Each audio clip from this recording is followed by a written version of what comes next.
Baik Bapak Ibu yang dikasihi Tuhan Yesus, mari kita mulai ibadah pada minggu pagi hari ini. Kami ucapkan selamat datang dan selamat mengikuti ibadah pada pagi hari ini. Biarlah kiranya kita sungguh-sungguh menyiapkan hati dan pikiran kita.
Amin.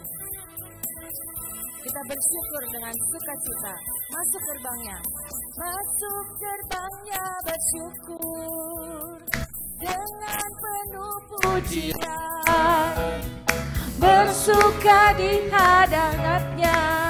Nyanyi besarkan agung namanya. Puji dia tiuplah sangkakala. Musik dan tarian, semua makhluk di bumi di surga dengan senap hati naikkan pujian, sebab Tuhan baik, sebab Tuhan baik, sebab Tuhan baik, anugerahnya kekal selamanya. Sebab Tuhan baik, sebab Tuhan baik, sebab Tuhan baik, anugerahnya kekal selamanya. Mari kita naikkan pujian dari awal. Mari kita penuh dengan sukacita. Katakan masuk gerbangnya. Masuk gerbangnya bersyukur dengan penuh pujian. Bersuka di hadiratnya. Nyanyi besarkan agung namanya. Puji dia tiuplah sangkakala. Musik dan tarian, semua makhluk di bumi di surga dengan senap hati naikkan pujian, sebab Tuhan baik, sebab Tuhan baik, sebab Tuhan baik, anugerahnya kekal selamanya. Sebab Tuhan baik, sebab Tuhan baik, sebab Tuhan baik, anugerahnya kekal selamanya. Sebab Tuhan baik, sebab Tuhan baik, sebab Tuhan baik, sebab Tuhan baik, anugerahnya kekal selamanya. Sebab Tuhan baik, sebab Tuhan baik, sebab Tuhan baik, anugerahnya kekal selamanya. Sebab Tuhan baik, sebab Tuhan baik, anugerahnya kekal selamanya. Sebab Tuhan baik, anugerahnya kekal selamanya.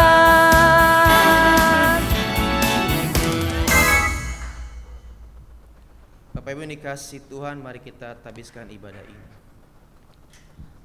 Pertolongan kita adalah di dalam nama Tuhan yang menjadikan langit dan bumi, pencipta langit dan bumi, yang tetap setia untuk selama-lamanya dan yang tidak pernah meninggalkan perbuatan tangannya yang ajaib.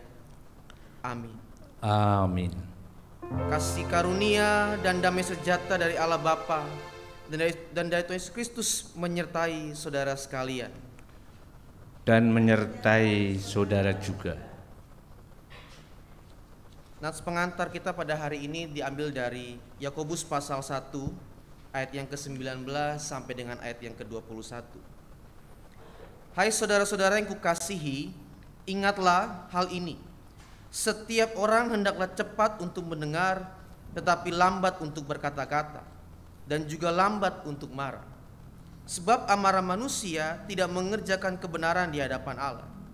Sebab itu, buanglah segala sesuatu yang kotor dan kejahatan yang begitu banyak itu, dan terimalah dengan lemah lembut firman yang tertanam di dalam hatimu yang berkuasa menyelamatkan jiwamu. Marilah kita memuji Tuhan dengan kasih pasti lemah lembut.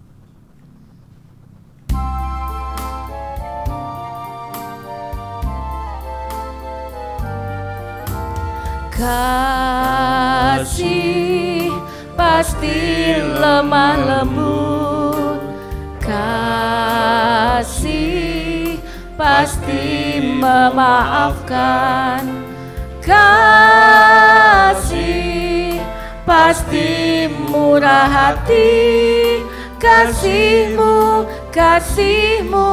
Tuhan. Kasih pasti lemah lembut, kasih pasti lemah lembut, kasih pasti memaafkan, kasih pasti murah hati, kasih-Mu Tuhan. Ajarilah kami ini saling mengasihi, ajarilah kami ini saling mengampuni, ajarilah kami ini kasih-Mu ya Tuhan, kasih-Mu kudus tiada batasnya. Ajarilah kami, ajarilah kami ini saling mengasihi, ajarilah kami ini saling mengampuni, ajarilah kami ini kasih-Mu ya Tuhan, kasih-Mu kudus tiada batasnya. Kasih-Mu kudus tiada batasnya, kasih-Mu, kasih-Mu kudus tiada batasnya. Jemaat kami persilakan duduk. Hukum kasih, pengakuan dosa dan doa pengampunan. Saudara-saudara, hidup kita dipelihara dan dilindungi dalam terang kasih Tuhan. Kasih itu dinyatakan dalam bentuk hukum sebagai dasar hidup orang beriman. Injil Matius pasal 22 ayat 37 sampai 40 berkata kepada kita tentang hukum kasih. Kasihilah Tuhan Allahmu dengan segenap hatimu dan dengan segenap jiwamu dan dengan segenap akal budimu. Itulah perintah yang terutama dan pertama. Dan perintah yang kedua yang sama dengan itu ialah kasihilah sesama manusia seperti dirimu sendiri. Pada kedua perintah inilah tergantung seluruh hukum Taurat dan kitab para nabi. Di dalam kita menjalani hukum kasih itu, kita tidak dapat melaksanakannya dengan sempurna, sehingga kita mudah jatuh dan terjerumus ke dalam jurang dosa yang menyebabkan benci, dendam, iri hati, dan perpecahan. Janji Tuhan akan pengampunan dosa, marilah kita dengar firman Tuhan dan dari 1 Yohanes 1 ayat 8-9 yang berkata, jika kita berkata bahwa kita tidak berdosa, maka kita menipu diri kita sendiri dan kebenaran tidak ada di dalam kita. Jika kita mengaku dosa kita, maka Ia setia dan adil, sehingga Ia akan mengampuni segala dosa kita dan menyucikan kita dari segala kejahatan. Marilah kita mengaku dosa kita dengan doa pengampunan pribadi. Mari kita berdoa. Ya Tuhan, kami datang sujud menyembah di hadapan-Mu dan mengaku akan segala dosa dan salah kami, baik secara pikiran, perkataan maupun perbuatan. Kami sadar akan setiap kelalaian dan pelanggaran kami, kelemahan iman dan ketidaksetiaan kami, salah paham, pementingan diri dan perselisihan, ketertutupan dan ketidakjelasan dalam kesaksian kami. Ya Tuhan, kasihanilah kami, berilah pengampunan dan damai sejahtera, bebaskanlah kami dari dosa-dosa kami, dan baruliah hidup kami di dalam Yesus Kristus, Tuhan dan Juru Selamat kami. Terima kasih ya Tuhan, di dalam nama Tuhan Yesus kami berdoa dan mengucap syukur. Amin. Marilah kita memuji Tuhan dengan seputih bulu domba.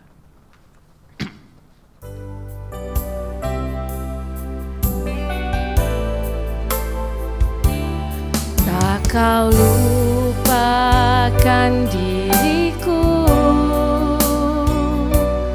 kau ingatku adalah debu, tetapi kau meninggikannya di hadapan malaikatmu.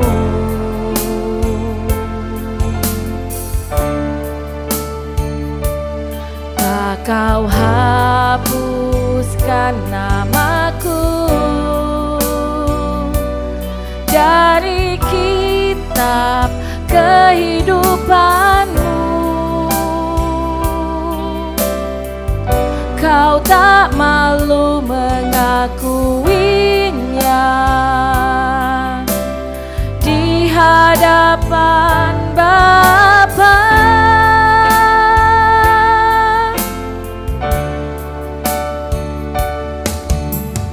Kau Allah yang tiada mengingat lagi segala kesalahanku yang telah Engkau ampuni.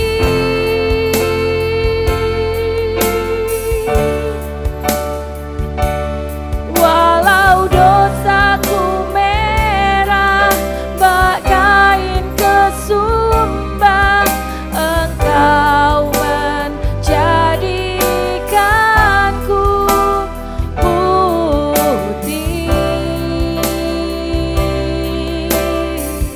seputih bulu domba. Tak kau hapuskan namaku, tak kau hapuskan namaku dari kitab kehidupanmu. Kau tak malu mengakuinya di hadapan Bapa.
putih bulu domba.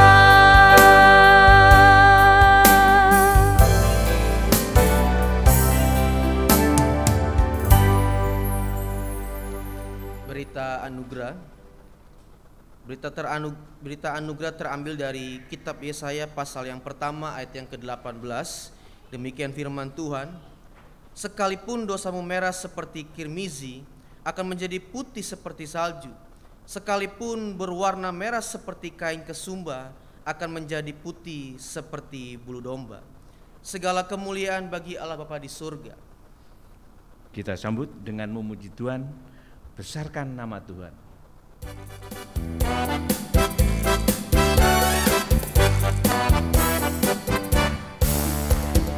Besarkan nama Tuhan, pujilah Dia. Kemurahan-Nya besar, tiada terkira. Aku tak dapat balas betapa besar kasih-Nya. Oh, besarkanlah namanya. Tuhan yang ajaib, Tuhan yang kuasa, Tuhan yang menolong hidupku. Haleluya. Tuhan yang ajaib, Tuhan yang kuasa, jiwaku ditebus oleh-Nya.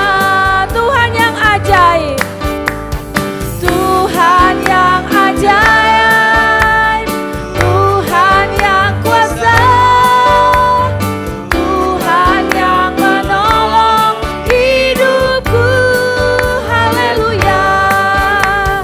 Tuhan yang ajaib, Tuhan yang kuasa, jiwaku ditebus oleh-Nya.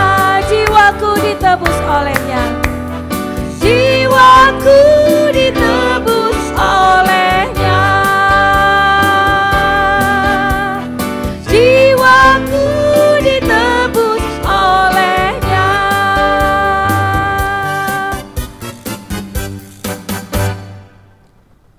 Petunjuk hidup baru. Saudara-saudara, kita telah dibebaskan dari dosa kita oleh kasih karunia Tuhan. Maka kita tidak boleh lagi hidup di dalam dosa, melainkan Kristus hidup di dalam kita. Firman Tuhan dalam 2 Korintus pasal 5 ayat yang ke-17. Jadi siapa yang ada di dalam Kristus, ia adalah ciptaan baru. Yang lama sudah berlalu, sesungguhnya yang baru sudah datang. Kiranya Roh Kudus menolong kita untuk mewujudkan kemuliaan Allah dalam hidup kita dan di seluruh dunia. Amin. Amin. Adik-adik, sekolah minggu akan dimulai. Mari kita hadir ke depan untuk didoakan oleh Bapak Pendeta. Selamat pagi Tuhan, ku ucap terima kasih. Tuhan tak pelihara kami setiap hari. Matahari bersinar, burung-burung bernyanyi, bertambah-tambah cintanya.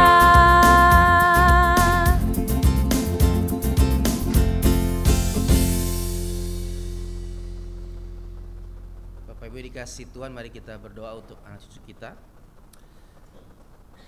Bapa di surga, Bapa yang kami kenal dan kami sapa dalam Tuhan kami Yesus Kristus.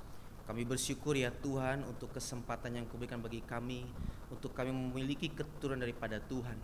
Dan oleh karenanya ya Tuhan, dalam rasa syukur itu ya Tuhan, kami antar, kami bawa anak cucu kami ke dalam tangan kuasa Tuhan, ke dalam ruangan sekolah minggu ya Tuhan.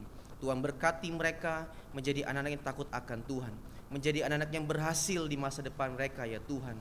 Bahkan juga Tuhan memberkati setiap guru-guru yang ada ya Tuhan, dengan hikmat dan urapan dari surga, sehingga setiap pelajaran materi renungan yang mereka sampaikan kepada anak-anak itu berbekas di hati mereka, dan mereka kelak pada saatnya nanti ya Tuhan, mereka percaya bahwa Engkaulah Tuhan dan Juru Selamat kami.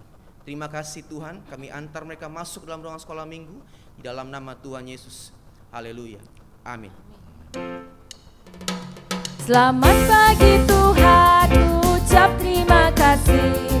Tuhan telah pelihara kami setiap hari. Matahari bersinar, burung-burung bernyanyi, bertambah-tambah cintanya.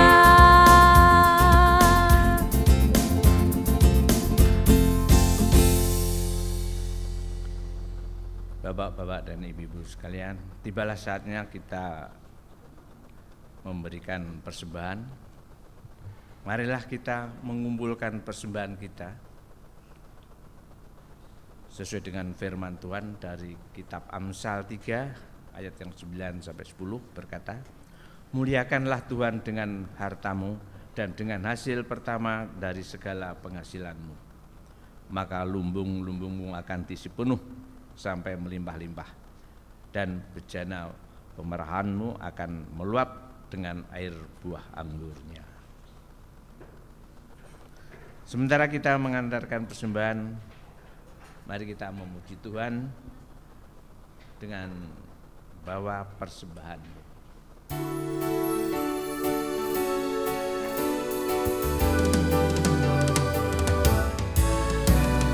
Bawa persembahanmu dalam rumah Tuhan dengan rela hatimu, janganlah jemu.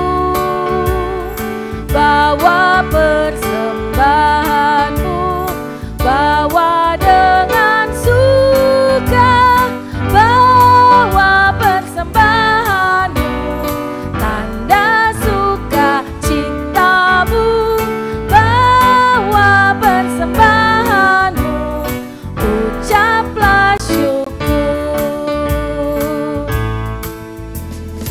Rahmat Tuhan padamu tidak tertandingi oleh apa saja pun dalam dunia. Kasih dan karunia telah kau terima. Bawa persembahanmu, tanda sukacitamu, bawa persembahanmu, ucaplah syukur.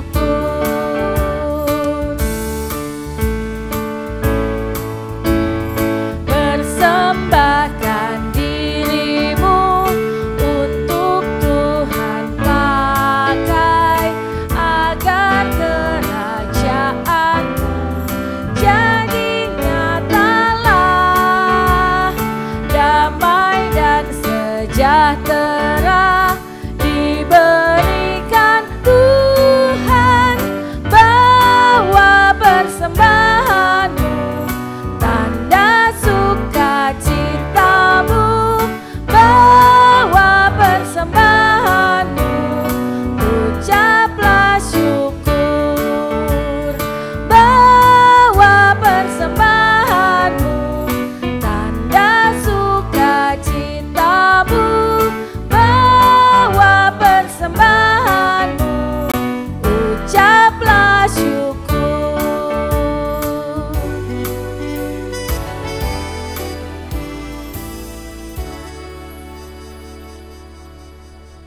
Marilah kita serahkan persembahan ini ke hadirat Tuhan untuk menjadi miliknya.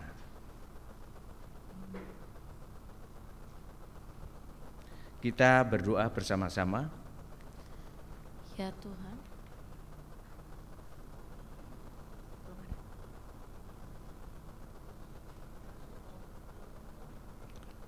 Ya Tuhan, kami mengucap syukur dan berterima kasih padamu karena kita mendapat kesempatan untuk memberikan persembahan kami selaku tanda syukur kami atas kelimpahan berkat Tuhan dalam hidup kami.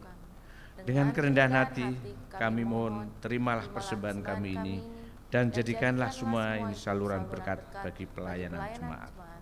Dalam nama Tuhan Yesus Kristus kami berdoa dan mengucap syukur. Amin.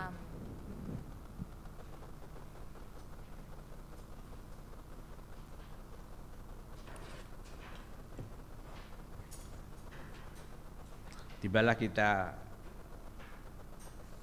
pada penyampaian firman Tuhan yang akan disampaikan oleh Bapak Pendeta Alfian. Kita persiapkan hati dan pikiran kita untuk menerima firman-Nya. Kita memuji Tuhan dengan kusiapkan hatiku Tuhan.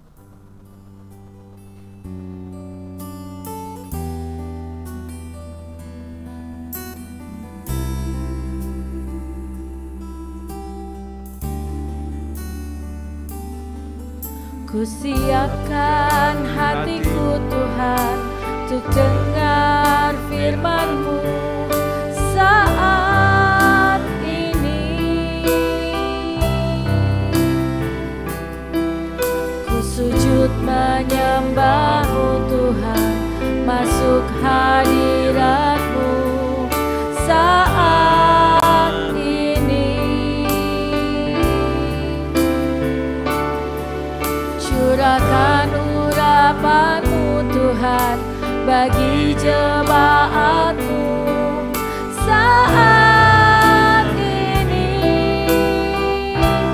Ku siapkan hatiku Tuhan untuk dengar firman-Mu, firman-Mu, firman-Mu Tuhan, tiada berubah.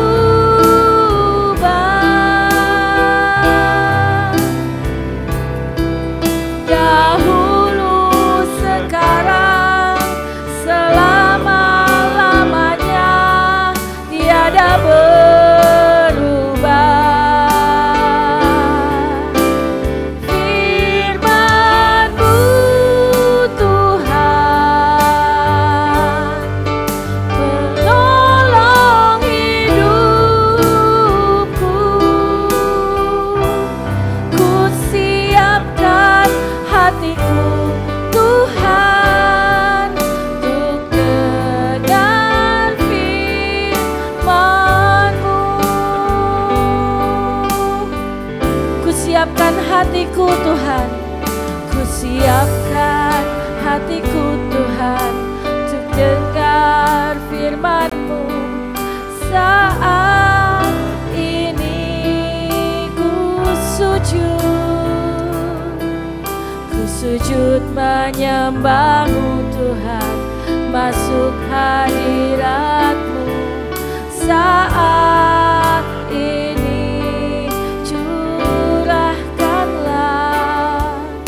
Curahkan urapan-Mu Tuhan bagi jemaat-Mu saat ini.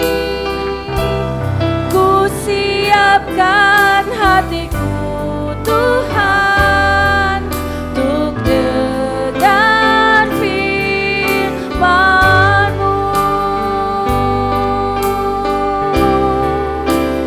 firman-Mu Tuhan, tiada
kita berdoa. Sesuai dengan pujian ini ya Tuhan, bahwa kami sudah siap untuk merenungkan firman Tuhan. Roh Kudus bekerja di hati kami ya Tuhan. Biarlah setiap firman yang kami akan renungkan pada pagi hari ini itu membekas di hati kami ya Tuhan, menjadi rema, menjadi tuntunan dalam kehidupan kami ya Tuhan. Ampuni segala dosa dan pelanggaran kami ya Tuhan, supaya kami diberkati oleh firman-Mu ya Tuhan. Terima kasih Tuhan. Kami serahkan jalannya pemberitaan firman Tuhan saat ini ke dalam tangan kuasa-Mu, di dalam nama Tuhan Yesus. Haleluya. Amin. Bapak Ibu sudah dikasih Tuhan, Shalom. Selamat pagi bagi kita semua. Mari kita membuka Alkitab kita dalam satu bagian yang sudah cukup sering kita renungkan bersama-sama, yaitu dalam Kejadian pasal yang ke-50. Kejadian pasal 50 ayat yang ke-15 sampai dengan ayat yang ke-21. Kejadian pasal 50 ayat yang ke-15 sampai dengan ayat yang ke-21, kita akan baca silih bergantian. Tema kita hari ini adalah membalas kejahatan dengan kebaikan. Ya, satu tema yang sudah cukup sering kita renungkan, tapi pertanyaannya adalah seberapa sering kita merenungkan firman Tuhan ini, juga seberapa sering kita telah melakukannya. Ya. Membalaskan kejahatan dengan kebaikan. Kejadian pasal 50 ayat yang ke-15 sampai dengan ayat yang ke-21. Kita akan baca silih bergantian. Yang masih suka balas dendam silakan baca ayat 15, yang belum pernah silakan ayat selanjutnya. Iya, pasti tidak ada ya, pasti ya. Baik, kita akan baca silih bergantian. Ayat 15 saya, Bapak Ibu, ayat yang ke-16, demikian firman Tuhan. Di bawah judul perikop, Yusuf menghiburkan hati saudara-saudaranya. Ketika saudara-saudara Yusuf melihat bahwa ayah mereka telah mati, berkatalah mereka, boleh jadi Yusuf akan mendam kita dan membalaskan sepenuhnya kepada kita segala kejahatan yang telah kita lakukan kepadanya. Sebab itu mereka menyuruh menyampaikan pesan ini kepada Yusuf. Sebelum ayahmu mati, ia telah berpesan. Beginilah harus kamu katakan kepada Yusuf, ampunilah kiranya kesalahan saudara-saudaramu dan dosa mereka, sebab mereka telah berbuat jahat kepadamu. Maka sekarang ampunilah kiranya kesalahan yang dibuat hamba-hamba Allah ayahmu. Lalu menangislah Yusuf ketika orang berkata demikian kepadanya. Juga saudara-saudaranya datang sendiri dan sujud di depannya serta berkata, kami datang untuk menjadi budakmu. Tetapi Yusuf berkata kepada mereka, janganlah takut, sebab aku inikah pengganti Allah? Memang kamu telah mereka-rekakan yang jahat terhadap aku, tetapi Allah telah mereka-rekakan untuk kebaikan, dengan maksud melakukan seperti yang terjadi sekarang ini, yakni memelihara hidup suatu bangsa yang besar. Jadi janganlah takut, aku akan menanggung makanmu dan makan anak-anakmu juga. Demikianlah ia menghiburkan mereka dan menenangkan hati mereka dengan perkataannya. Demikianlah pembacaan firman Tuhan pada pagi hari ini. Terpujilah Kristus, haleluya. Haleluya, haleluya, haleluya.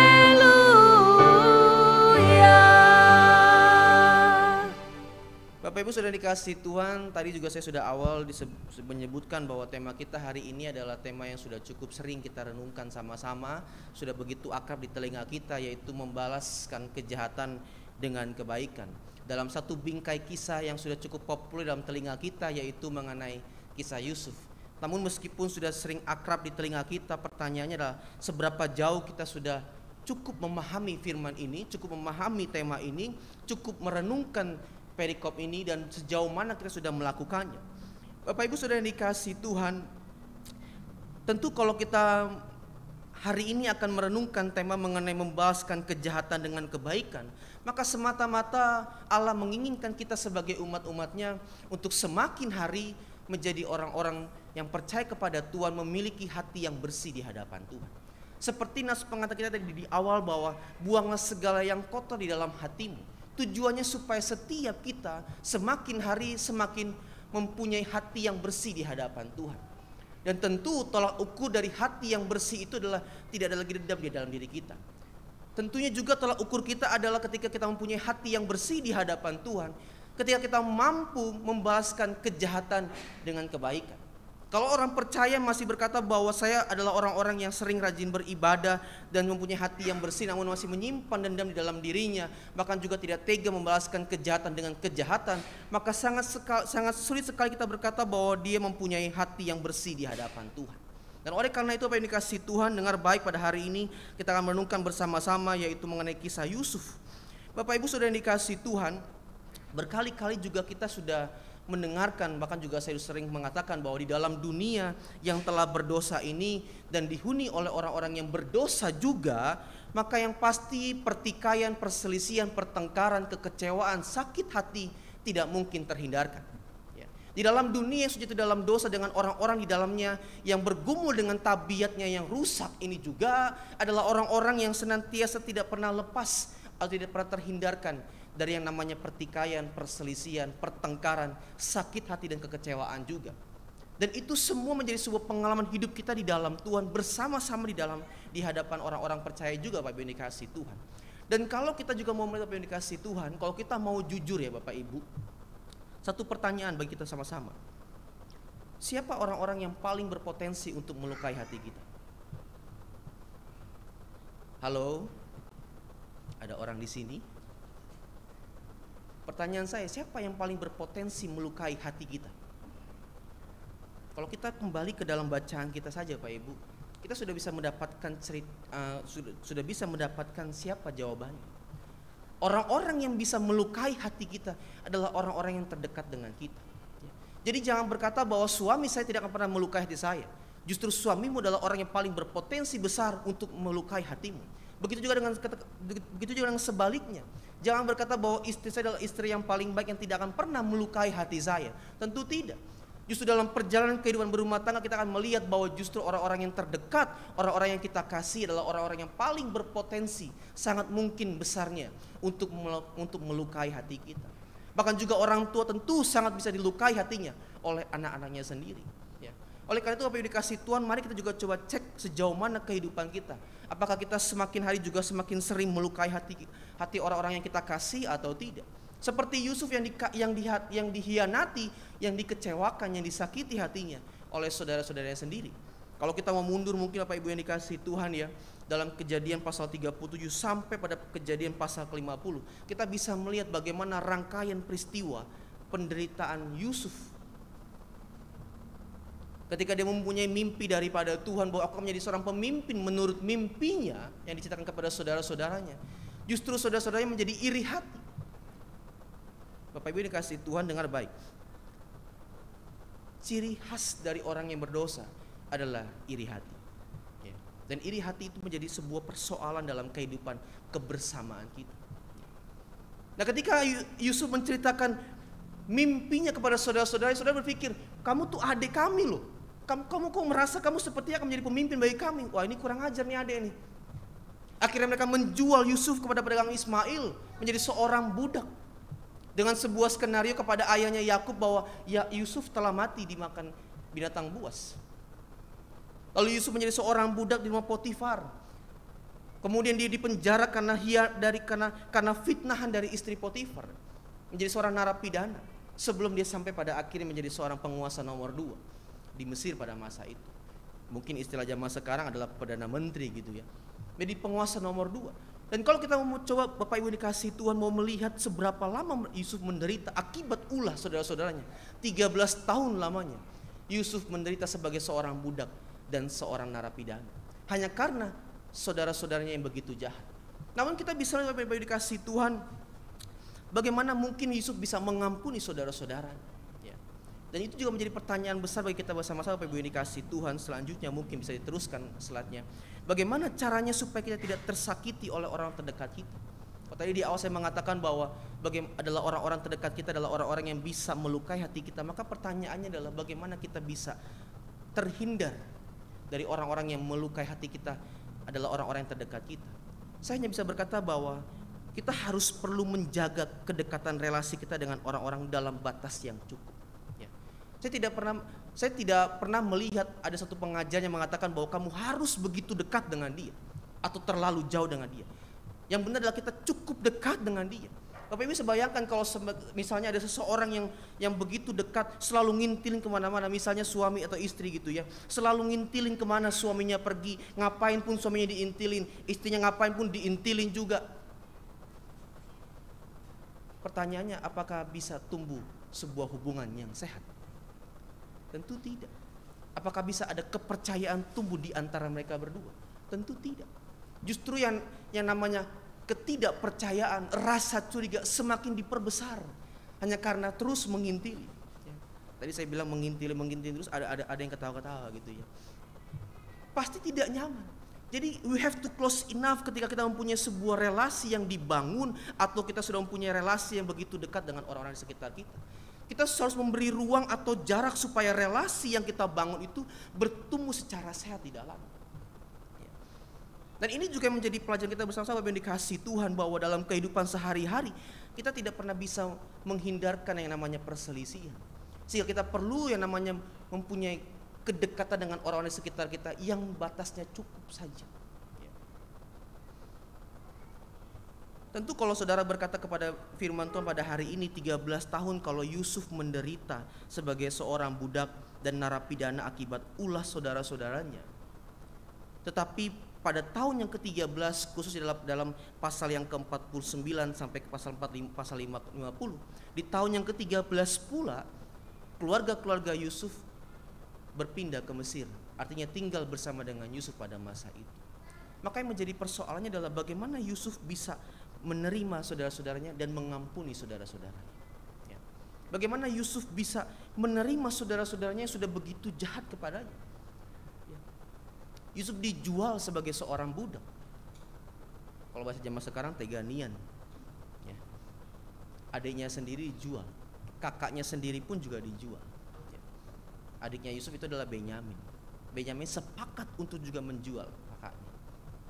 Tapi pada akhirnya kita bisa melihat dalam sebuah ending cerita bagaimana Yusuf bisa menerima dan mengampuni saudara-saudaranya, Bapak Ibu.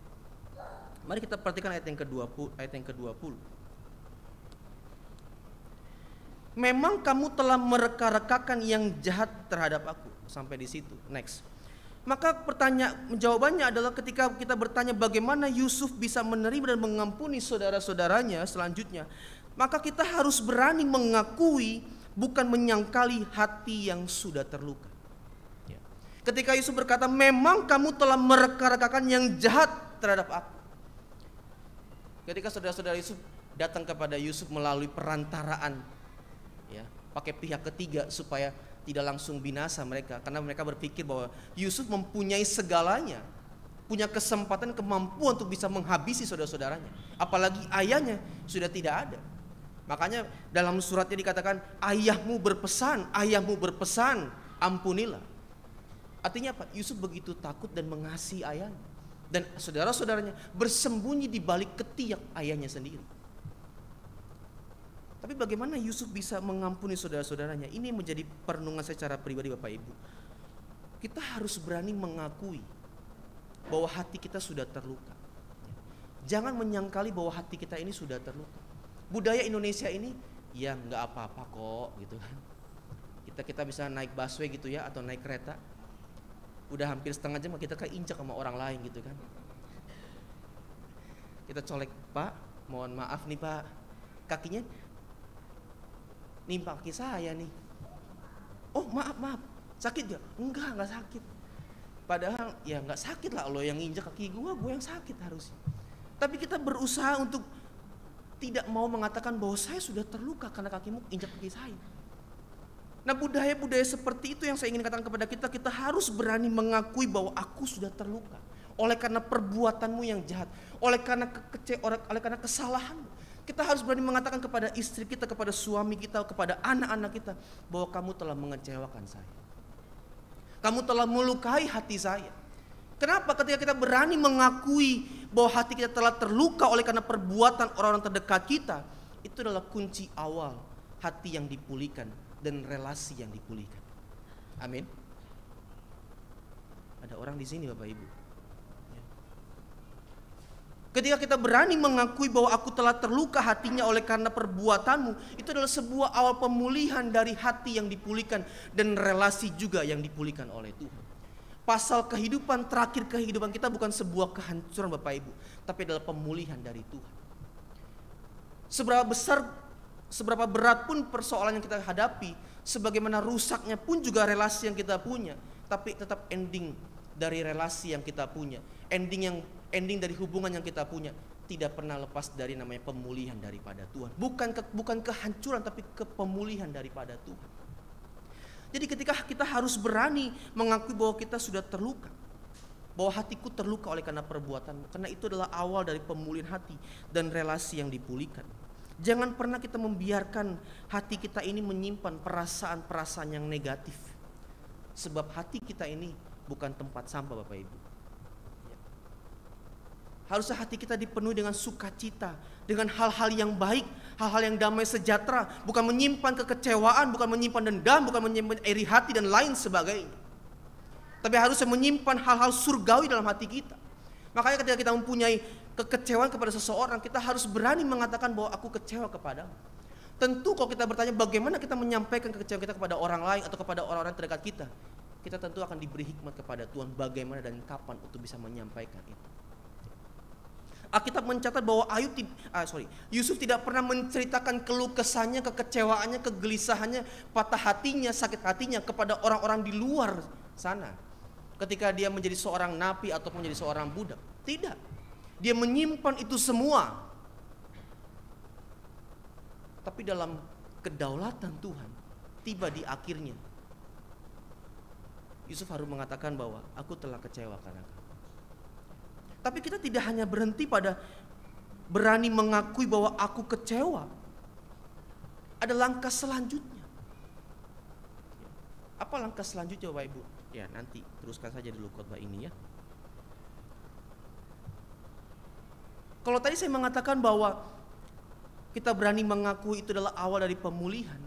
Justru kalau kita kaitkan ke dalam tema kita, itu justru kita berani mengakui bahwa aku kecewa dan terluka.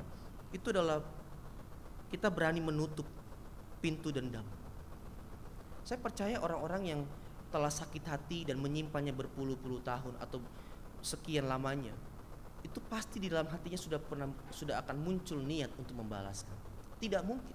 Ketika seseorang telah menyimpan perasaan sakit hati bertahun-tahun, maka dendam juga akan pasti tumbuh juga.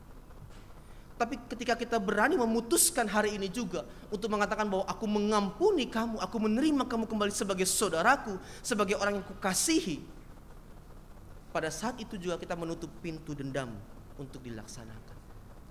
Seringkali ketika kita mau jujur Bapak Ibu ya, ada berapa banyak di antara kita yang emosinya tiba-tiba meledak begitu saja.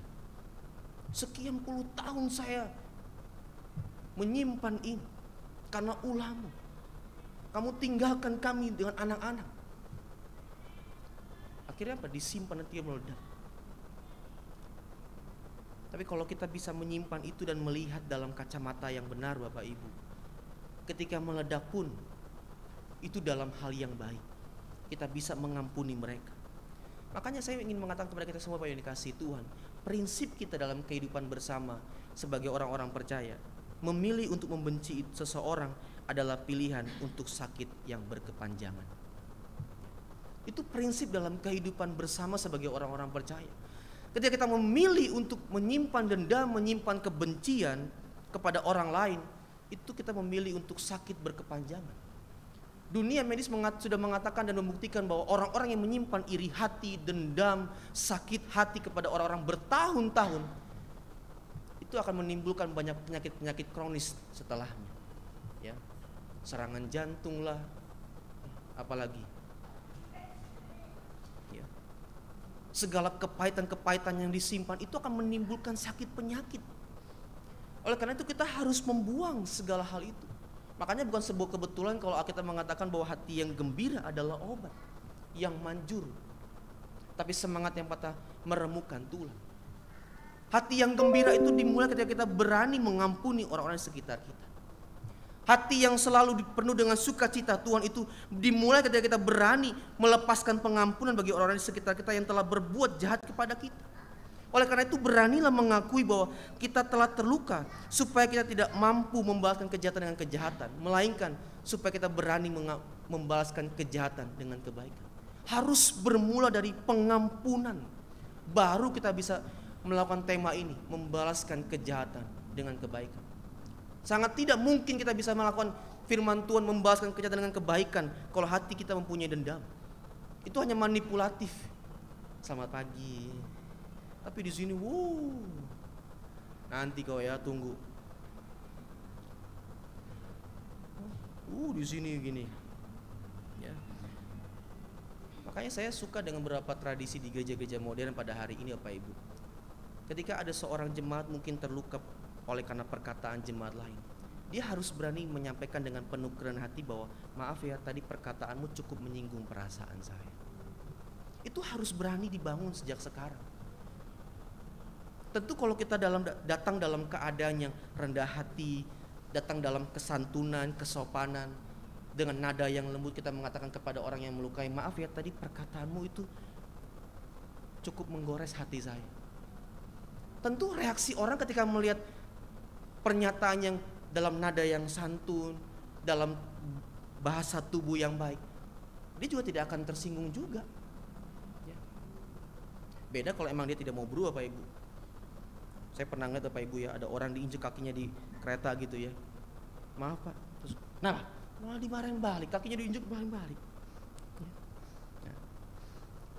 Jadi yang pertama ketika kita belajar dari kisah Yusuf, bagaimana Yusuf bisa menerima dan mengampuni saudara-saudaranya, termasuk dalam kehidupan kita bagaimana kita bisa menerima kembali saudara-saudara kita, bagaimana kita bisa mengampuni mereka. Kita harus berani mengakui bahwa kita telah terluka. Jangan menyangkali bahwa kita sudah terluka. Yang kedua, bagaimana Yusuf bisa menerima saudara-saudaranya dan mengampuni saudara-saudaranya. Selanjutnya, masih dalam ayat yang sama. Memang kamu telah mereka-rekakan yang jahat terhadap aku, tetapi Allah telah mereka-rekakannya untuk kebaikan dengan maksud melakukan seperti yang terjadi sekarang ini, yakni memelihara hidup suatu bangsa yang besar. Pada poin kedua saya mengatakan begini, kita harus berani melihat luka hati kita dari kacamata kedaulatan Tuhan. Yusuf tidak hanya berhenti pada statement atau pernyataan bahwa aku telah terluka oleh karena perbuatanmu, tapi dia membingkai semua pernyataannya, dia membungkus semua pengakuannya bahwa iya, memang kamu sudah berbuat jahat sama saya, tapi Tuhan campur tangan di dalam kejahatanmu untuk terus menuntun aku masuk dalam rencana Allah. Tujuannya apa? Supaya pada akhirnya bangsa yang besar ini terpelihara senantiasa.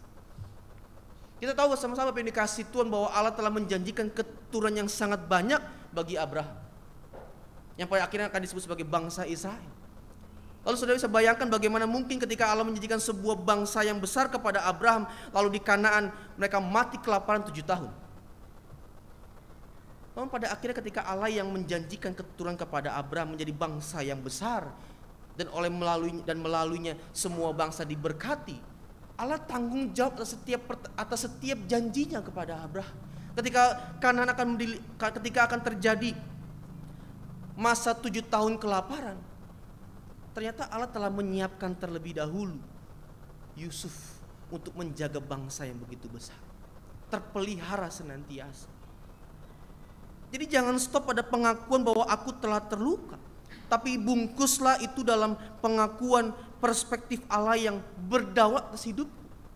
Kita harus berani mengatakan bahwa apapun yang aku alami karena perbuatanmu, tapi Tuhan tidak pernah meninggalkan saya. Tuhan selalu campur tangan dalam kehidupanku.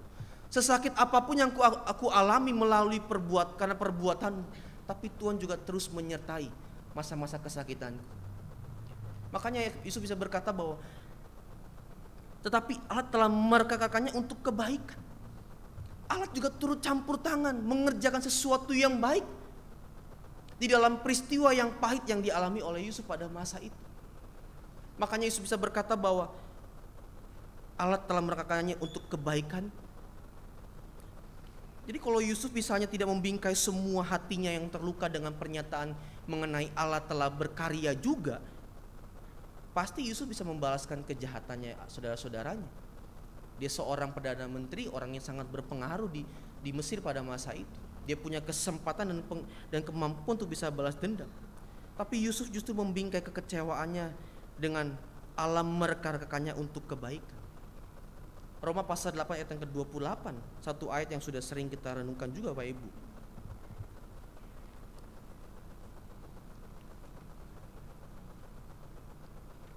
Roma pasal ke-8 ayat yang ke-28. Kita tahu sekarang bahwa Allah turut bekerja dalam segala sesuatu untuk mendatangkan kebaikan bagi mereka yang mengasihi Dia. Mungkin kita berkata bahwa berarti jangan-jangan Tuhan merencanakan juga Yusuf untuk menderita juga. Tentu tidak. Tapi Allah juga turut bekerja di dalam setiap perbuatan-perbuatan jahatnya saudara-saudara Yusuf. Kalau tujuan saudara-saudara Yusuf supaya Yusuf binasa, tapi Tuhan membelokkan rencana jahatnya kepada kebaikan Allah. Ya, ibarat seperti jalan ya Bapak Ibu, ada jalan lurus. Kita kalau naik mobil gitu ya, naik misalnya jalan tol gitu ya, kita tujuannya lurus tuh sampai tujuan. Tuhan pun juga maunya kita terus berdasarkan Google Maps kita lurus aja. Tapi karena kita di sebelah kiri dan tiba-tiba ada mobil di sebelah kanan yang nyalip ke kiri, akhirnya kita terdorong sampai ke kiri. Tapi justru karena kesalahan orang lain, Google Maps ya, saya belajar begini, dia tetap akan cari jalan untuk kembali kepada jalan yang lurus. Tuhan juga demikian. Seolah-olah manusia berusaha merusak rencana Allah dalam kehidupan kita melalui peristiwa yang pahit. Tapi Tuhan tidak tinggal diam. Kalau Allah sudah berencana dalam kehidupan kita, maka kedaulatannya pasti terjadi dalam kehidupan kita. Dia mempunyai segala macam cara untuk kembali membelokkan jalan kita kepada jalan yang sudah Tuhan inginkan dalam kehidupan ini. Tugas kita jalan terus, jangan berhenti atau mundur ke belakang. Ya ada tabrakan nanti. Makanya selalu ingat bahwa Tuhan selalu campur tangan terhadap apa yang sedang kita rasakan dan kita alami dalam kehidupan ini. Karena Tuhan tidak pernah membiarkan kita seorang diri melewati fase-fase kehidupan yang tidak mengenakan. Tuhan tidak pernah membiarkan kita seorang diri untuk melewati fase-fase yang tidak mengenakan dalam kehidupan kita. Mungkin kita bertanya, kebaikan seperti apa yang Allah maksud melalui peristiwa yang tidak baik ini? Bertahun-tahun loh Pak saya kecewa sama dia. Bertahun-tahun juga saya kecewa sama orang itu. Lalu pendeta mengatakan bahwa ada kebaikan Tuhan. Di mana kebaikan Tuhannya? Nggak mungkin ada kebaikan Tuhan dalam peristiwa yang baik. Tapi kalau kita baca dalam ayat yang ke-28 dan 29 dalam Roma pasal 8. Kita tahu sekarang bahwa Allah turut bekerja dalam segala sesuatu untuk mendatangkan kebaikan bagi mereka yang mengasihi Dia, yaitu bagi mereka yang terpanggil sesuai dengan rencana Allah, ayat 29. Sebab semua orang yang dipilihnya dari semula, mereka juga ditentukannya dari semula untuk menjadi serupa dengan gambarannya, supaya Ia anaknya itu, Yesus Kristus maksudnya, menjadi yang sulung di antara banyak saudara. Kebaikan Tuhan cuma satu Bapak Ibu, supaya kita semakin serupa dengan Dia. Amin. Keinginan Tuhan cuma satu, supaya kita semakin serupa dengan Dia. Dan melalui peristiwa yang tidak baik itu, Tuhan justru mengukir bagaimana kita mempunyai hati yang lemah lembut dalam hidup ini. Bagaimana kita mempunyai hati yang mengasihi. Bagaimana kita meresponi situasi keadaan dengan tidak cepat berkata-kata tetapi lambat untuk berkata-kata.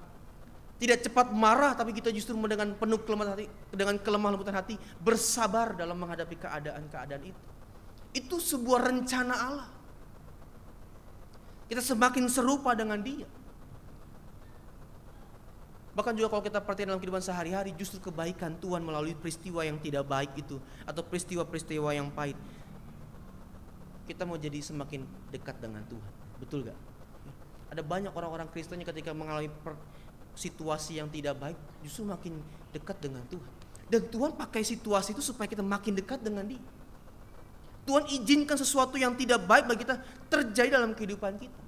Makanya saya belajar begini Bapak Ibu, segala keadaan yang tidak baik, perasaan yang menyakitkan, di dalam kedaulatan Allah menjadi momen yang terbaik dalam kehidupan kita. Amin. Jangan khawatir kalau kita berjalan bersama dengan Tuhan. Sebab semua perasaan luka kita, kepahitan kita atau peristiwa-peristiwa yang tidak baik dalam kehidupan kita, itu mendewasakan kita menjadi pengikut-pengikut Tuhan. Selanjutnya, itu sebabnya saya berani berkata begini Bapak Ibu yang dikasihi Tuhan. Tuhan memakai peristiwa pahit dan luka hati kita untuk menunjukkan rencananya lebih baik dari harapan-harapan kita. Bahkan Tuhan memakai peristiwa-peristiwa yang pahit dan luka hati kita untuk menjadi jawaban bagi orang lain. Saya tidak pernah lupa Bapak Ibu yang dikasihi Tuhan, bagaimana papa saya menampar saya di sebelah kanan. Tidak lupa, di sebelah kanan, bukan sebelah kiri, sebelah kanan. Di usia saya sedang kuliah, sudah besar, bukan lagi anak kecil Bapak Ibu. Kalau anak kecil dipukul sama orang tuanya kita masih ngerti lah ya, didikan. Tapi di usia 20 tahun, 23, 24 saya kurang lebih segitu. Papa saya tampar saya karena emosinya. Dan ketika papa saya pukul saya di pipi sebelah kanan ini sebelah kanan. Sebelah kanan ya Pak. Kiri, ini kiri kan? Ini kanan ya. Bapak Ibu merusak konsentrasi saya nih.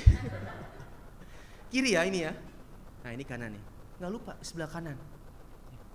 Capnya udah lewat sih, udah lepas capnya. Tapi masih berasa di sini. Di umur 24-25 tahun saya merasa itu bukan sebuah pukulan yang mendewasakan saya. Itu justru pukulan itu berubah menjadi suatu perasaan yang menyakitkan saya. Hanya karena persoalan kecil bagi saya, papa saya mempukul saya sebelah kanan saya. Dan ketika saya menerima pukulan itu saya terdiam. Saya berusaha untuk bisa mengoreksi pukulan itu. Tapi tidak lama kemudian justru air mata saya yang jatuh. Saya merasa ini pukulan yang tidak lagi saya perlu terima. Dan saudara tahu, saya mengambil keputusan untuk tinggalkan rumah saya. Saya pergi dari rumah. Saya bilang, "Ma, Ian pergi dari rumah. Ngapain punya papa yang kasar dan jahat seperti ini?" Itu melukai hati Ian. Udah gede dipukul seperti ini, sakit. Papa saya langsung pergi aja ngerjain urusan kerjaannya. Saya ditinggalkan dalam keadaannya sakit hati. Saya ambil tas saya masukin baju-baju saya beberapa, saya pergi dari rumah. Dan hanya di pikiran saya, pokoknya saya pergilah pada masa itu. Lalu saya pergi ke rumah om saya yang dekat. Untung tinggalnya di Kampung 2. Saya tinggal. Berapa minggu saya tinggal di situ. Supaya saya bisa menenangkan diri, bahkan saya tidak perlu lagi ketemu papa saya, bahkan juga tidak perlu ketemu keluarga saya lagi. Tapi tidak tahu kenapa di dalam beberapa minggu itu ketika saya sedang merasa sakit hati, justru Tuhan membuat saya menuntun pikiran saya untuk kamu ketemu saja sama pendeta Anton. Saya panggilnya Om Anton. Kamu pergi aja ke rumah Om Anton. Saya berkata bahwa saya tinggalkan rumah saya dalam kondisi yang sakit hati. Saya tidak bisa ceritakan bagaimana Bapak Ibu perkataan-perkataan papa saya. Tapi ketika saya datang ke rumah Om Anton, justru saya bisa melihat figur orang tua seperti inilah yang saya harapkan. Tegas tapi punya kasih sayang, punya kelemah lembutan hati. Akhirnya saya tinggal bersama dengan mereka, dengan Pak Anton. Ya kalau mungkin Kak Aster ingat ya TK Bukit Duri, Sadewa 9, saya di atas. Ya. Suatu ketika papa saya dan mama saya datang gitu ya Bapak Ibu, saya lagi beli makan Bapak Ibu. Malam-malam saya beli makan ke warung gitu ya. Dari jauh saya melihat, wah papa saya sama mama saya datang ngapain tuh? Bapak Ibu tahu apa yang saya lakukan? Saya bukan nyamperin mereka. Saya putar balik, saya berjalan agak jauh. Supaya apa? Supaya nggak ketemu mereka. Kenapa? Karena ketika saya melihat mereka, meskipun bukan mama saya yang salah, papa saya yang salah, tapi perasaan sakit ini masih besar luka. Akhirnya apa? Saya berputar balik, saya jalan jauh. Setengah jam saya berputar-putar, Sadewa kemana itu jalan nggak jelas. Pokoknya saya muter-muter 30 menit sampai saya nggak ketemu mereka. Dan ketika saya balik, mereka sudah tidak ada. Dan saya merasa senang, wah yes, mereka nggak ada. Saya masuk ke dalam kamar. Tapi mungkin rencana Tuhan memang tidak berbeda dengan jalan saya Bapak Ibu. Ya. Justru beberapa minggu kemudian, saya masih ingat itu dalam masa-masa Piala Dunia waktu itu. Saya nonton waktu itu Brazil lawan siapa gitu. Saya masih ingat Brazil lawan siapa gitu. Ketika ya siapa nggak tahu juga, saya lupa gitu. Saya cuma ingat bajunya kuning aja, Brazil gitu ya. Tapi ketika saya sedang nonton gitu ya, tiba-tiba kamar saya diketok. Yan, siapa? Tiba-tiba kebuka pintu. Ekspresi saya ketika saya melihat mereka, saya mau kabur. Tapi seperti anak ayam dijagain sama induknya, Bapak Ibu, mau kemana lo? Cuma kamar satu pintu, mereka masuk tentang berdua orang, papa dan mama saya. Saya mau lari kemana? Saya nggak bisa lari. Tapi satu perkataan yang saya ingat dari mama saya, Yan, Saya cuma nunduk Bapak Ibu, saya cuma nunduk. Saya nggak mau ngeliat muka mereka berdua, karena sakit hatinya itu begitu besar. Saya cuma nunduk, saya nggak mau ngeliat mereka, dan mereka coba, mama saya bilang, Ian, Papa datang meminta maaf. Itu perkataan itu Bapak Ibu ketika saya dengar, oh itu langsung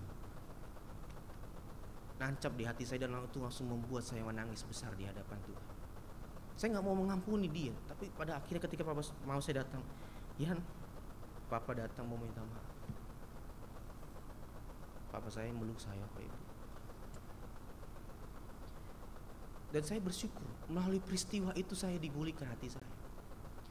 Bapak Ibu bisa bayangkan kalau seorang pendeta menyimpan dendam dalam hatinya untuk orang tuanya sendiri. Saya dulu membayangkan orang tua saya, papa saya, Bapak Ibu, itu seperti monster, Bapak Ibu. Karena dia begitu keras mendidik saya, tegas dan kasar. Tidak segan main barang untuk mendidik anak, untuk menghajar anak. Sehingga saya membayangkan papa saya itu begitu kejam.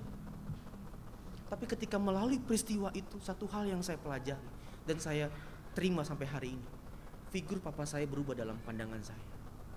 Meskipun papa saya dulu punya sikap yang kasar kepada saya, tapi saya justru bisa menjadi orang yang lebih dekat dengan dia. Saya kalau dulu papa saya pulang, saya masuk kamar, asli.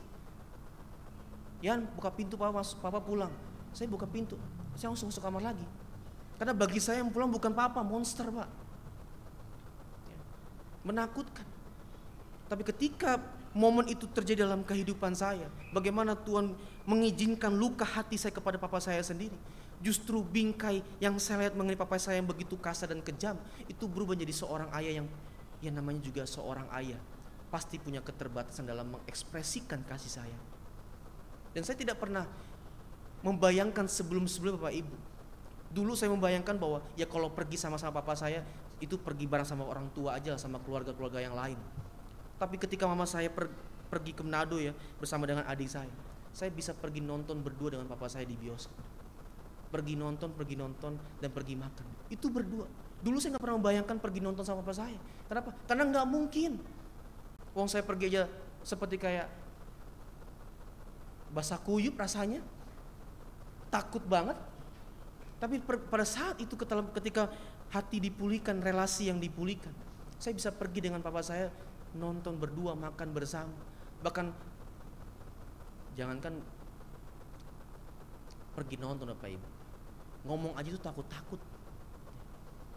Tapi ketika relasi yang dipulihkan, hati yang dipulihkan, sekarang berbicara sudah seperti seorang teman. Jadi Tuhan punya maksud baik dalam kehidupan ini. Makanya kalau ada teman-teman muda ketemu dengan saya berkata, Kak Ian nggak tahu bagaimana hati yang terluka karena orang tua. Cuma bisa bilang, bro, sabar, saya ngerti, saya tahu bagaimana kamu dilukai hati orang. Saya pernah di posisi itu.